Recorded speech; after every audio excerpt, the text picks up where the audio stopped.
चाचा ने मेरी शादी किसी भिखारी के साथ कर दी। एक खूबसूरत और अमीर लड़की, नित्या। नित्या का जीवन बहुत ही शानदार था। उसके पास वो सब कुछ था जो कोई भी चाहता है, बड़े बंगले, महंगी गाड़ियां और नौकर चाकर। लेकिन उसकी दुनिया तब पलट गई जब उसके माता पिता एक हादसे में गुजर गए। तब उसकी जिम्मेदारी उसके चाचा चाची ने ले ली। चाचा चाची ने नित्या की जिंदगी को और भी बदतर बना दिया। उन्होंने नित्या के सभी बैंक अकाउंट फ्रीज करवा दिए, उसके क्रेडिट कार्ड्स रद्द करवा दिए और उसे घर के अंदर ही एक कैदी की तरह रखा। नित्या को उसकी चाची रोज ताने देती थी कि अब वो किसी काम की नहीं, क्योंकि उसके पास पैसे नहीं हैं। कुछ दिनों बाद चाचा ने नित्या से कहा कि उन्होंने उसकी शादी तय कर दी है। नित्या को ये सुनकर राहत मिली। उसे लगा कि अब वो इस कैद से आजाद हो जाएगी और उसकी जिंदगी फिर से वैसी ही हो जाएगी जैसी पहले थी। लेकिन जब उसने अपने होने वाले पति का नाम पूछा तो उसके चाचा ने कहा, सलीम। नित्या ने ये नाम पहले कभी नहीं सुना था, लेकिन वो खुश थी। शादी की तैयारी शुरू हो गई। शादी के दिन जब नित्या को दुल्हन के जोड़े में सजाया गया तो उसकी चाची ने उसे तान देते हुए कहा, तुम्हारे जैसी अमीरजादी के लिए तो कोई शहजादा ही ठीक रहेगा, लेकिन किस्मत देखो, तुम्हें तो एक भिखारी मिला। ये सुनकर नित्या के पैरों तले जमीन खिसक गई। उसने अपने चाचा से पूछा, ये क्या बोल रही हैं चाची? चाचा ने जवाब दिया, सलीम एक भिखारी है। चाचा के इस जवाब ने नित्या की आंखों में आंसू ला दिए। वो अपने चाचा से गिड़गिड़ाने लगी, चाचा, आप ऐसा क्यों कर रहे हैं? मैंने आपका क्या बिगाड़ा है? चाचा ने एक क्रूर मुस्कान के साथ कहा, तुम्हारे माता पिता ने मुझे कभी कुछ नहीं दिया। उनके पास सब कुछ था, लेकिन वे सब कुछ लेकर चले गए। अब मैं तुमसे वही सब कुछ छीन रहा हूं। शादी का समय हो गया। नित्या को जबरदस्ती मंडप तक लाया गया। वहां एक आदमी बैठा था जिसके कपड़े फटे हुए थे, बाल बिखरे हुए थे और शरीर पर धूल लगी हुई थी। नित्या की चाची ने उसे तान देते हुए कहा, देखो, यही है तुम्हारा राजकुमार। नित्या ने अपनी आंखें बंद कर लीं। वो ये सब देखना नहीं चाहती थी। पंडित ने मंत्र पढ़ना शुरू कर दिया। जब तक नित्या कुछ समझ पाती तब तक उसकी शादी हो चुकी थी। सलीम का असली रूप। शादी के बाद नित्या को उस आदमी के साथ भेज दिया गया जिसका नाम सलीम था। सलीम ने नित्या को एक झोपड़ी में ले जाकर बैठा दिया। ये देखकर नित्या की आंखों से आंसू रुकने का नाम नहीं ले रहे थे। उसने सोचा कि अब उसकी जिंदगी खत्म हो गई है। सलीम ने नित्या के लिए खाने का इंतजाम किया। नित्या ने खाना खाने से मना कर दिया और रोती रही। सलीम ने नित्या से कहा, तुम रो मत, मैं तुम्हें कोई नुकसान नहीं पहुंचाऊंगा। नित्या ने उसकी तरफ देखा और कहा, मुझे यहां से जाना है।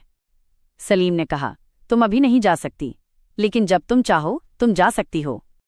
कुछ दिन बीत गए। नित्या को लगने लगा कि सलीम एक अच्छा इंसान है। वो रोज उसके लिए खाना लाता था और उसका ख्याल रखता था। एक दिन नित्या ने सलीम से पूछा, तुम भिखारी क्यों हो? सलीम ने हंसते हुए कहा, मैं भिखारी नहीं हूं। सलीम की बात सुनकर नित्या हैरान रह गई। उसने सोचा कि अगर सलीम भिखारी नहीं है तो वो झोपड़ी में क्यों रह रहा है। सलीम ने नित्या के चेहरे पर हैरानी के भाव देखे और मुस्कुराकर बोला, मैं भिखारी नहीं हूं, बल्कि मैं एक बहुत ही अमीर आदमी हूं। ये सुनकर नित्या को लगा कि सलीम उसका मजाक उड़ा रहा है। वो बोली, तुम मजाक क्यों कर रहे हो? सलीम ने अपनी जेब से एक सिक्का निकाला और कहा, तुम्हारे चाचा ने मुझे ये सिक्का देकर तुम्हें मुझसे शादी करने के लिए कहा था। सलीम ने आगे बताया, मैं एक बहुत बड़े बिजनेस टाइकून का बेटा हूं। मेरे पिता की एक बहुत बड़ी कंपनी है। मेरे पिता ने मुझे तुम्हारे चाचा से शादी का प्रस्ताव देने के लिए भेजा था।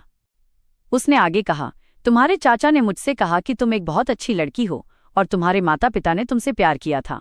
उन्होंने कहा कि मुझे तुमसे शादी करनी चाहिए ताकि मैं तुम्हें अपने चाचा के घर से बाहर निकाल सकूं। नित्या ने ये बात सुनकर अपनी आंखें खोली। उसे विश्वास नहीं हो रहा था कि जो आदमी उसे भिखारी लगा वो इतना अमीर हो सकता है। सलीम ने कहा, तुम्हारे चाचा ने मुझे तुम्हारे बारे में सब कुछ बताया। उन्होंने ये भी बताया कि वे तुम्हारे सारे पैसे हड़पना चाहते थे। तो क्या तुम मुझे एक भिखारी समझकर मुझसे नफरत करोगी? नई शुरुआत और चाचा चाची को सबक। नित्या की आंखों में इस बार दुख के नहीं बल्कि शर्मिंदगी के आंसू थे। उसे अपने चाचा चाची पर बहुत गुस्सा आया, पर सलीम के सामने अपनी मूर्खता पर भी शर्म महसूस हुई। सलीम ने नित्या का हाथ पकड़कर कहा, तुम्हें शर्मिंदा होने की जरूरत नहीं है। तुमने कुछ गलत नहीं किया।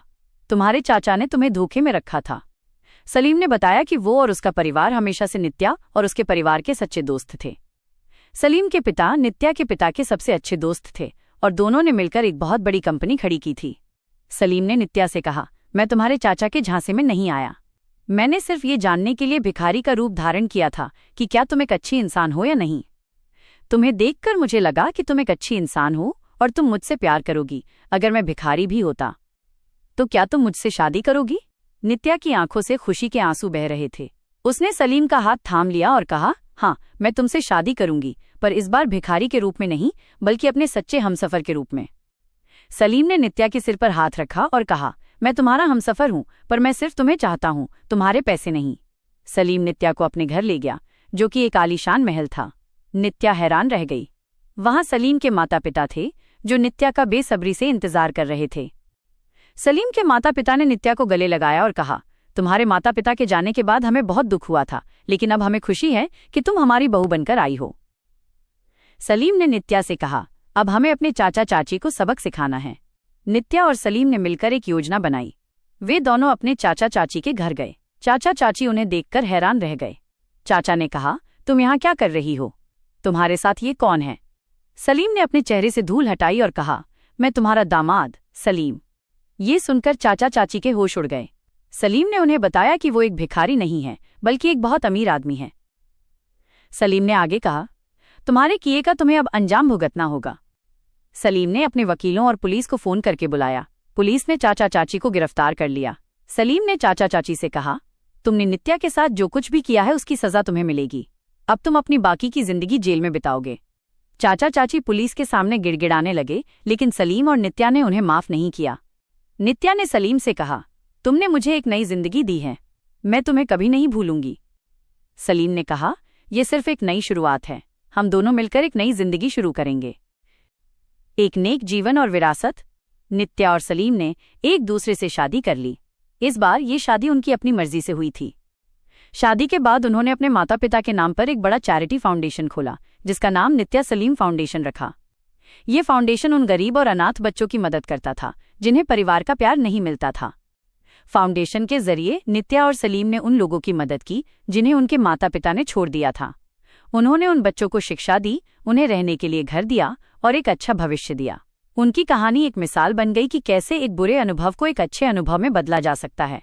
समय बीतता गया और फाउंडेशन ने बहुत तरक्की की। उन्होंने सिर्फ भारत में ही नहीं, बल्कि विदेशों में भी अपनी शाखाएं खोलीं। एक दिन एक बच्चा उनके पास आया, जिसके माता पिता भी एक दुर्घटना में मारे गए थे, ठीक नित्या के माता पिता की तरह। इस घटना ने नित्या को बहुत परेशान किया। उसने फैसला किया कि वो अपने माता पिता के नाम पर एक अस्पताल खोलेगी, जो गरीब और जरूरतमंद लोगों को मुफ्त इलाज देगा। नित्या और सलीम ने उस बच्चे की मदद करने का फैसला किया। उन्होंने बच्चे को अपने फाउंडेशन के आश्रम में रखा और उसे पढ़ने के लिए एक अच्छे स्कूल में भेजा। उस बच्चे ने कड़ी मेहनत की और डॉक्टर बनने का सपना देखा। नित्या ने अपने माता पिता के नाम पर अस्पताल बनाने का सपना पूरा किया, जिसका नाम उन्होंने प्रेम स्मृति अस्पताल रखा। अस्पताल का उद्घाटन हुआ तो उस बच्चे को भी बुलाया गया, जो अब डॉक्टर बनने की पढ़ाई कर रहा था। अमन और अदिति की यात्रा, विरासत को आगे बढ़ाना। कुछ साल बाद उनके घर में 2 जुड़वा बच्चों की किलकारी गूंजी, एक बेटा अमन और एक बेटी अदिति। अमन और अदिति ने अपने माता पिता की तरह दयालु और विनम्र बने। अमन ने इंजीनियरिंग की पढ़ाई की और अदिति ने समाजशास्त्र की। उन्होंने मिलकर फाउंडेशन को अंतर्राष्ट्रीय स्तर पर पहुंचाया, दुनिया के अलग अलग हिस्सों में अनाथालयों और अस्पतालों का निर्माण कराया। उनका काम केवल भारत तक सीमित नहीं रहा, बल्कि उन्होंने अफ्रीका, एशिया और लैटिन अमेरिका जैसे महाद्वीपों में भी अपनी सेवाएं पहुंचाईं। अमन की इंजीनियरिंग और अदिति की समाजशास्त्र की समझ ने उनके काम को एक नई दिशा दी। अमन ने ऐसे मोबाइल क्लिनिक बनाए जो दूर दराज के गांवों तक पहुंच सकते थे, और अदिति ने वहां के स्थानीय लोगों के साथ मिलकर सामुदायिक विकास के कार्यक्रम चलाए। इस तरह उन्होंने सिर्फ इलाज नहीं किया, बल्कि लोगों को आत्मनिर्भर बनने में भी मदद की। जब अमन और अदिति ने फाउंडेशन की जिम्मेदारी पूरी तरह संभाल ली, तो नित्या और सलीम ने खुद को एक नई भूमिका में पाया। वे अब फाउंडेशन के संरक्षक बन गए थे। उन्होंने अपना समय दुनिया भर में घूमकर अन्य मानवतावादी परियोजनाओं को सलाह देने और उनका समर्थन करने में लगाया। चाचा का पश्चाताप और जीवन का नया सबक। एक दिन जब नित्या अपने अस्पताल में बैठी थी, तो एक बूढ़ा आदमी वहां आया। उसके कपड़े फटे हुए थे और वो बहुत कमजोर लग रहा था। उसने नित्या से कहा, क्या तुम नित्या हो? नित्या ने उसे ध्यान से देखा और पहचान लिया, ये उसका चाचा था। वो जेल से रिहा हो चुका था और अब पूरी तरह से अकेला था। उसके पास न तो पैसा था और न ही कोई परिवार।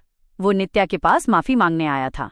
उसने रोते हुए कहा, मैंने तुम्हारे साथ बहुत बुरा किया, लेकिन अब मुझे अपनी गलती का एहसास हो गया है। मैंने अपनी पूरी जिंदगी पछतावे में बिताई है। नित्या को अपने चाचा को देखकर बहुत दुख हुआ, लेकिन उसने उसे माफ कर दिया। उसने उसे अस्पताल में भर्ती कराया और उसका इलाज करवाया। नित्या ने यह साबित कर दिया कि वो सिर्फ एक अमीर लड़की नहीं बल्कि एक दयालु और महान इंसान थी। अभिमन्यु का धोखा। ये तब की बात है जब नित्या और सलीम का चैरिटी फाउंडेशन पूरे देश में मशहूर हो चुका था। नित्या हर दिन अस्पताल में समय बिताती थी और सलीम अपने व्यापार और फाउंडेशन के काम में व्यस्त रहता था। एक दिन अस्पताल में एक नया डॉक्टर आता है जिसका नाम था अभिमन्यु। अभिमन्यु बहुत ही हैंडसम, विनम्र और प्रतिभाशाली डॉक्टर था। उसने कुछ ही समय में अपने काम से नित्या का दिल जीत लिया। धीरे धीरे नित्या और अभिमन्यु एक दूसरे के करीब आने लगे। वे अक्सर एक दूसरे से बातें करते, अपने विचार साझा करते और अस्पताल के भविष्य के बारे में सपने देखते। अभिमन्यु बहुत ही चालाकी से नित्या के विश्वास को जीत रहा था। वो सलीम की व्यस्तता का फायदा उठाता था। जब सलीम अपने व्यापारिक दौरों पर होता तो अभिमन्यु नित्या के साथ ज्यादा समय बिताता। वो नित्या को बड़े बड़े सपने दिखाता कि कैसे वे दोनों मिलकर इस अस्पताल को दुनिया का सबसे बड़ा मानवतावादी केंद्र बना सकते हैं। धीरे धीरे अभिमन्यु ने नित्या के मन में सलीम के प्रति संदेह पैदा कर दिया। उसने नित्या को कुछ जाली दस्तावेज दिखाए जिनमें यह दिखाया गया था कि सलीम चैरिटी के पैसों को अपने निजी खातों में डाल रहा है। ये सब देखकर नित्या का दिल टूट गया। उसे लगा कि सलीम ने सिर्फ उसे उसके चाचा चाची से बचाने के लिए नाटक किया था और अब वो भी उसके पैसों पर बुरी नजर रखे हुए हैं। सलीम का संघर्ष और सच्चाई का खुलासा। नित्या, जिसने अपने जीवन में पहले ही बहुत धोखा सहा था, अभिमन्यु की बातों पर विश्वास करने लगी। वो इतनी आहत हुई कि उसने सलीम से कोई सवाल भी नहीं पूछा। उसने चुपचाप अभिमन्यु पर भरोसा किया और उसके साथ मिलकर सलीम को फाउंडेशन के काम से पूरी तरह दूर करने का फैसला किया। उन्होंने सलीम के खिलाफ बोर्ड ऑफ डायरेक्टर्स में शिकायत दर्ज करवाई। सलीम इन आरोपों को सुनकर हैरान रह गया। उसे विश्वास नहीं हो रहा था कि नित्या, जिस पर उसे सबसे ज्यादा भरोसा था, उसके खिलाफ खड़ी है। सलीम जानता था कि उसे इन आरोपों को झूठा साबित करना होगा, लेकिन वो नित्या को दुखी नहीं करना चाहता था। उसने सीधे नित्या से बात करने की कोशिश की, लेकिन अभिमन्यु ने नित्या को सलीम से दूर रहने की सलाह दी। सलीम ने अकेले ही अपनी बेगुनाही साबित करने का फैसला किया।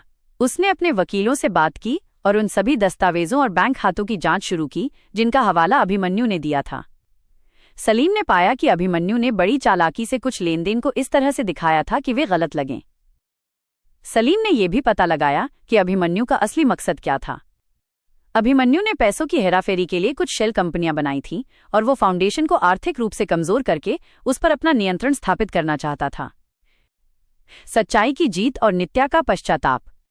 सलीम ने अपने वकीलों और एक निजी जासूस की मदद से अभिमन्यु के धोखे का पर्दाफाश करने के लिए सारे सबूत जुटा लिए। जब सलीम ने सभी सबूतों के साथ बोर्ड ऑफ डायरेक्टर्स की एक आपातकालीन बैठक बुलाई तो अभिमन्यु ने स्थिति को अपने नियंत्रण में लेने की कोशिश की, लेकिन सलीम ने उस बैठक में एक के बाद एक ऐसे सबूत पेश किए जिनसे अभिमन्यु का झूठ सबके सामने आ गया। अभिमन्यु की पोल खुल गई। बोर्ड के सदस्यों को भी अपनी गलती का एहसास हुआ कि उन्होंने अभिमन्यु की मीठी बातों पर विश्वास कर लिया था। नित्या को भी सलीम की बेगुनाही का पता चला और वो बहुत दुखी और शर्मिंदा हुई। उसने सलीम से माफी मांगी और उसे गले लगाकर रोने लगी। नित्या को जब सलीम की बेगुनाही का पता चला तो वो पूरी तरह से टूट गई। उसे अपनी गलती पर बहुत शर्मिंदगी हुई। उसे समझ आ गया था कि उसने एक बार फिर गलत इंसान पर भरोसा किया और इस बार उसने उस इंसान को चोट पहुंचाई थी जो उसे सबसे ज्यादा प्यार करता था। बोर्ड की बैठक के बाद नित्या ने सलीम से अकेले में बात करने की कोशिश की, लेकिन सलीम बहुत आहत था और वो उससे मिलना नहीं चाहता था। सलीम ने फैसला किया कि वो कुछ समय के लिए शहर से दूर जाएगा। वो नित्या से कुछ भी कहे बिना चला गया। नित्या ने उसे ढूंढने की बहुत कोशिश की, लेकिन उसे वो कहीं नहीं मिला। इस दौरान अभिमन्यु को पुलिस ने गिरफ्तार कर लिया। उस पर धोखाधड़ी और जालसाजी का केस चला। सलीम के जाने के बाद नित्या का दिल पूरी तरह से टूट गया था। उसे अपनी गलती का एहसास हो गया था और वो अपनी बाकी की जिंदगी पछतावे में बिता रही थी। वो रोज फाउंडेशन में जाकर लोगों की मदद करती, लेकिन उसकी आंखों में हमेशा एक उदासी छाई रहती थी। वो समझ गई थी कि असली धन पैसा नहीं बल्कि किसी का प्यार और विश्वास होता है। उसे अपनी गलती का एहसास हो गया था और वो सलीम से माफी मांगना चाहती थी, लेकिन सलीम, जो बहुत आहत था, कुछ समय के लिए शहर से दूर चला गया। कई हफ्तों तक नित्या ने सलीम को ढूंढने की कोशिश की, लेकिन उसे वो कहीं नहीं मिला। इस दौरान अभिमन्यु को पुलिस ने गिरफ्तार कर लिया और उस पर धोखाधड़ी का मुकदमा चला। सलीम के जाने के बाद नित्या का दिल पूरी तरह से टूट गया था। उसे अपनी गलती का एहसास हो गया था और वो अपनी बाकी की जिंदगी पछतावे में बिता रही थी। वो रोज फाउंडेशन में जाकर लोगों की मदद करती, लेकिन उसकी आंखों में हमेशा एक उदासी छाई रहती थी। उसे एहसास हुआ कि असली धन पैसा नहीं बल्कि किसी का प्यार और विश्वास होता है। एक शाम जब नित्या अपने माता पिता के अस्पताल में काम खत्म करके जा रही थी तो उसने देखा कि एक बूढ़ा आदमी अस्पताल के बाहर बैठा है। वो सलीम का बूढ़ा नौकर था जो सालों से उनके परिवार के साथ था। उसने नित्या से कहा, सलीम ने मुझे ये पत्र तुम्हें देने के लिए कहा था, अगर तुम उसे ढूंढने की कोशिश करो। नित्या ने पत्र खोला। पत्र में सलीम ने लिखा था, नित्या, मुझे पता है कि तुमने गलती की है, लेकिन मैं जानता हूं कि तुम एक अच्छी इंसान हो। मैं तुम्हें माफ करता हूं। मैं इस दुनिया में हूं जहां मुझे शांति मिलेगी। पत्र को पढ़कर नित्या की आंखों में आंसू आ गए। वो समझ गई कि सलीम ने उसे माफ कर दिया है। उसने सलीम को ढूंढने की ठान ली। वो सलीम की पुरानी झोपड़ी में गई जहां उनकी पहली शादी हुई थी, लेकिन वो वहां नहीं था। वो हर उस जगह गई जहां सलीम अक्सर जाता था, लेकिन उसे वो कहीं नहीं मिला। अंत में नित्या ने हार मान ली। वो निराश हो गई। कुछ समय बाद एक दिन वो अपने माता पिता की कब्र पर बैठी थी और रो रही थी। अचानक उसने अपने पीछे किसी को महसूस किया। जब उसने मुड़कर देखा तो वो सलीम था। वो चुपचाप उसके पीछे खड़ा था। सलीम ने उसके पास आकर कहा, मैं तुम्हें छोड़ नहीं सकता। नित्या ने सलीम को गले लगा लिया और रोने लगी। सलीम ने कहा, मैंने तुम्हें माफ कर दिया है। नित्या और सलीम ने फिर से मिलकर एक नई जिंदगी शुरू की।